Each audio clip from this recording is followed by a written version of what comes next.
Binalaan din ni Pangulong Duterte ang business tycoon chairman at CEO ng Philippine Airlines na si Lucio Tan na ipasasara niya ang Ninoy Aquino International Terminal 2 kung hindi nito babayaran ang mga utang sa gobyerno. Ibinunyag din ng Pangulo na tinanggihan niya ang mga negosyante na pondohan ng kanyang kampanya at kabilang sa mga ito si Lucio Tan. Kaya kayong mga yayaman na yung mga tax evasion ninyo, magbayad kayo. Kaya si Lucio Tan, halos to the last day ng kampanya, habol ng habol sa akin yan. Kasi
tusan ka raw ng destabilization.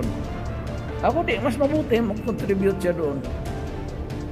Kasi kung may maniwala pa ng sundalo sa akin, siya unahin ko. Either magbayad ka, tuliin kita uli.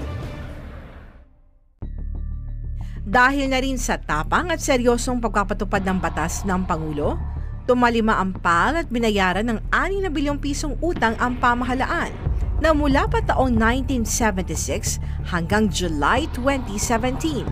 Tanging si Pangulong Duterte lang ang presidente ng bansa na nagawang pagbayarin si Tan sa halos 3 dekadang utang.